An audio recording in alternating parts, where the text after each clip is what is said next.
सुप्रभात छात्र। हम पत्राचार के जो उद्देश्य है या स्वरूप है उसके बारे में हम चर्चा कर रहे थे। यह पत्राचार यानी क्या है? पत्राचार यानी क्या है? एक संवाद माना जाता है। संवाद की यानी एक दूसरे के साथ संवाद स्थापित करने की जो कला है उसे पत्राचार कहा जाता है।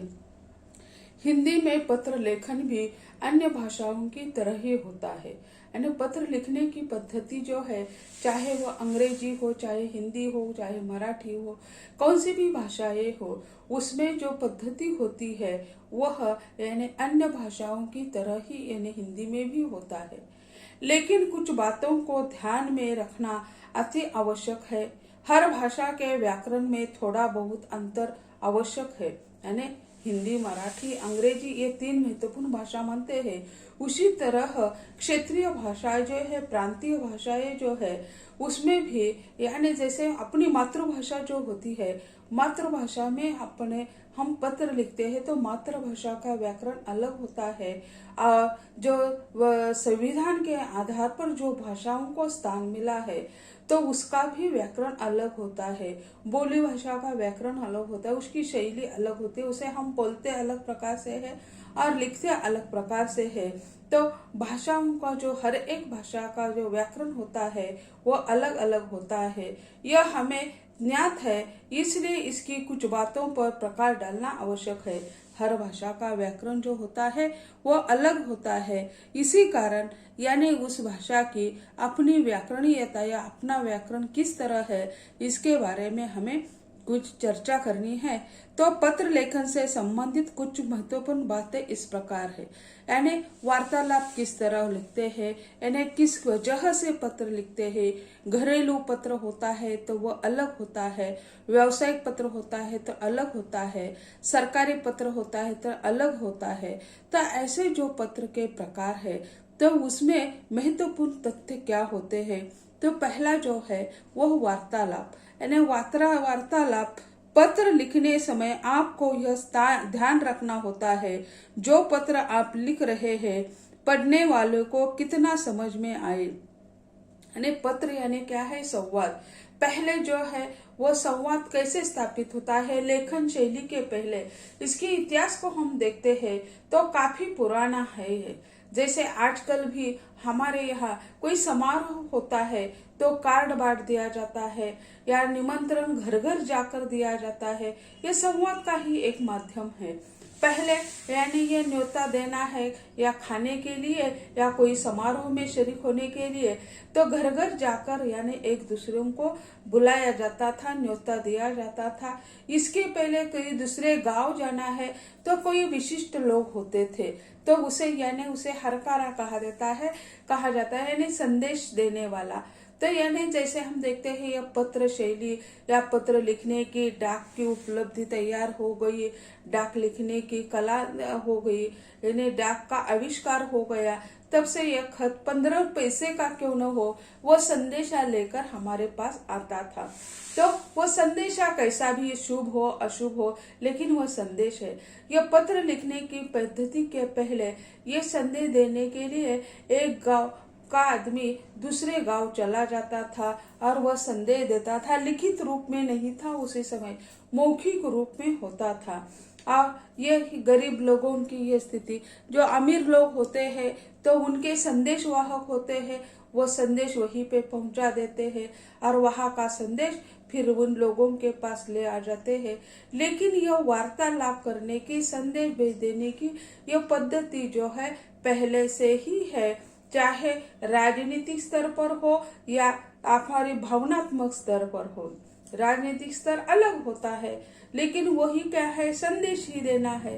तो ऐसे यह पत्र का उद्देश्य जो है संदेश देना या कोई समस्या का हल करना, यह हमें होता है। क्षेम कुशल, जैसे आज कहते हैं हमारे पास क्या है, आजकल मोबाइल आया है और यह जो व्हाट्सएप यूनिवर्सिटी जो चल रही है तो उसमें हर दिन एक दूसरे को यानी कोई संदेश भेजते हैं। आज इस कोरोना महामारी के इस समस्या में हम एक दूसरे को अच्छे रहने के लिए हर दिन सुबह शाम यानी कई संदेश भेज देते हैं।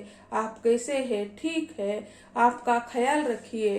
तो इस तरह एक दूसरे का हौसला बढ़ाने का काम ये संदेश कर देता है। तो ये जो पहला जो एक महत्वपूर्ण प्रसंग है, या उसमें पत्राचार का सामान्य परिचय करते समय किन किन बातों का हमें ध्यान रखना चाहिए, इसमें यानी यह वार्तालाप है। तो यानी पत्र लिखते समय हमें यह ध्यान रखना चाहिए कि पढ़ने वाला उसे समझ पाए या न समझ पाए, तो उसकी भाषा कैसी, उसकी रचना कैसी है, इसके ऊपर हमें ध्यान देना है। क्योंकि जब कोई पत्र पढ़ता है तो आप वहां पर नहीं होते। जैसे गांवों में यह डाकिया जाता है खत लेकर, तो यानी गांव में पढ़ने वाला कोई नहीं होता है, पहले नहीं होता था। तो डाकिया का काम यही होता था कि यानी पत्र वही पहुंचा देना और उसके साथ साथ पढ़कर वह बता भी देना होता था। तो यह डाकिया गांव में आता है तो लोग उसके पास इकट्ठा होते थे। तो जैसे हम देखते हैं पहले गांव के बहुत सारे लड़के यानी सैन्य में होते थे, लेकिन माँ पिताजी यह अनपढ़ होते थे गांव में रहने वाले लोग, तो वो क्या पढ़े, अपने बेटे की क्षेम कुशल क्या जाने, इसीलिए वो क्या कर देते थे, डाकिया से ही पढ़ कर लेते थे और डाकिया को ही कहते थे कि हमारा बेटे का पता है, उस पर हम ठीक है ये लिखकर भेज दीजिए। तो यह सिलसिला चलता था कि यानी पत्र लिखने की पद्धति या जो कुछ है। तो आपका पत्र लेखन ऐसा हो कि आप उसके सामने नहीं होते हुए भी उसको अनुभव दिलाते हैं कि मैं आपके पास हूँ। ये घरेलू पत्र जो होता है, तो यानी खत पढ़कर लोग रोते हैं, आंसू बहाते हैं, हम अनुभव दे देते हैं, हम उनके पास नहीं होते हैं, लेकिन अनुभव देते हैं कि हम आपके ही पास है। इसी तरह उसकी भाषा जो है, भाषा यानी वह महत्वपूर्ण होती है। वो लिखने वाले के तो आप आंसू भर जाते ही है, लेकिन पढ़ने वाला भी उस व्यक्ति को सामने लाकर वो पत्र पढ़ता हुआ दिखाई देता है। सरलता दूसरा जो वैशिष्ट है, दूसरी जो विशेषता है उनकी, वह है सरलता। पहला वार्तालाप और दूसरी जो है सरलता उसकी विशेषता मानी जाती है। तो पत्र लेखन में सरल भाषा का प्रयोग हमेशा अच्छा माना जाता है। जैसे सरकारी पत्र होता है तो वह अलग पद्धति का होता है, लेकिन घरेलू पत्र जो होता है वह सरल होता है, उसमें कोई टेक्निकल शब्द नहीं होते हैं या भाषा धीर गंभीर नहीं होती है। सरल भाषा में लिखना अनिवार्य माना जाता है, लेकिन शब्दों का प्रयोग और उलझे हुए वाक्य पाठकों को निरर्थक एवं उबाऊ बना देते हैं।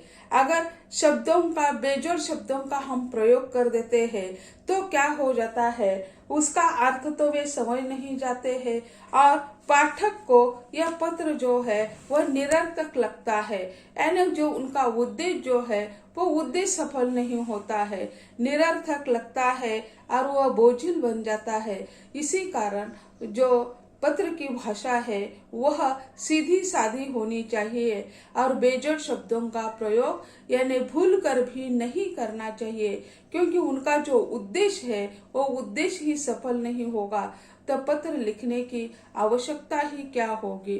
तो निश्चयात्मकता यानी पत्र जो लिखा है उसमें निश्चित एक कोई धारा होनी चाहिए। निश्चयात्मकता आपके पत्र में होनी चाहिए। यदि पाठक को पत्र पढ़ने के बाद कोई शंका या दुविधा बनी रहती है तो पत्र लिखने का सारा उद्देश्य ही खत्म हो जाता है। पत्र का जो उद्देश्य है वह सफल होना चाहिए। अगर उद्देश्यहीन पत्र होगा तो पत्र लिखने का जो आपका उद्देश्य था वह सफल नहीं होगा, वह अपने आप ही यानी बह जाएगा, आपका समय भी बर्बाद होगा और पाठक भी उससे बाज आएंगे। संक्षिप्तता, जैसे कहा जाता है कि गागर में सागर भरने की क्षमता उसमें होनी चाहिए। गागर में सागर तो हम वास्तव में नहीं भर सकते, लेकिन शब्दों के माध्यम से इस कला के द्वारा हम ये कर सकते हैं।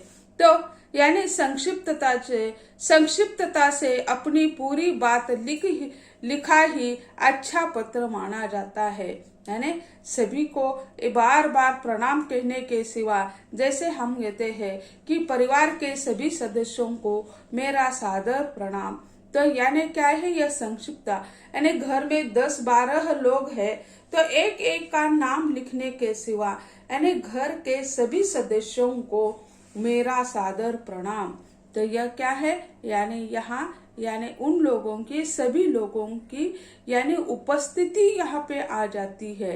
तो कोई दुखी नहीं होता कि मुझे याद नहीं किया, उसे भुला दिया, ये क्षण भर भी हम यानी नहीं कह सकते हैं। जैसे अनेक फूल इकट्ठा करके उसकी हम माला बनाते हैं, कोई एक फूल नहीं कहता कि मेरी वजह से यह माला है, सभी की उनके वजह से वो माला होती है। तो यह परिवार जो होता है उसी तरह होता है, सभी सदस्य एक जैसे ही होते हैं। माता पिता यानी यह जैसे हम मानते हैं कि माता पिता क्या होते हैं, ईश्वर के समान होते हैं, ईश्वर नहीं लेकिन ईश्वर के समान होते हैं। इसी कारण उसके प्रति यानी आदर से यानी पत्र लिखना महत्वपूर्ण माना जाता है। लेकिन आज के वक्त ये पत्र लेखन एक कला के रूप में उभर रही है। तो इस डिजिटल माध्यम की वजह से पत्र लिखने की नौबत ही नहीं आती है। आज अभ्यासक्रम में पत्र, व्यावसायिक पत्र सिखाए जाते हैं, कौटुंबिक पत्र नहीं सिखाए जाते। ये अपने माता पिता को लिखो, अपनी बड़ी बहन को लिखो, बड़े भाई को लिखो, मामा को लिखो, बुआ को लिखो, ये नहीं है आजकल, क्योंकि ये तो अभ्यासक्रम में नहीं आता है। तो पत्र, आवेदन पत्र, छुट्टी के लिए आवेदन पत्र या छुट्टी के लिए अर्जी या क्रयादेश के लिए पत्र, तो अलग अलग प्रकार के आज आधुनिक जो प्रकार है वो पढ़ाए जाते हैं। लेकिन कौटुंबिक पत्र यानी स्कूल में पढ़ाए जाते हैं, अपने पिता को पत्र लिखो। तो बच्चों के सामने एक समस्या आती है, पिता के लिए क्या पत्र लिखना है, वो तो हमारे साथ हर रोज होते हैं। तो अध्यापक कहते हैं ठीक है अपनी मामा को लिखो या अपनी नानी को लिखो। तो लेकिन क्या है, ये लिखने की पद्धति जो है हम भूल रहे हैं।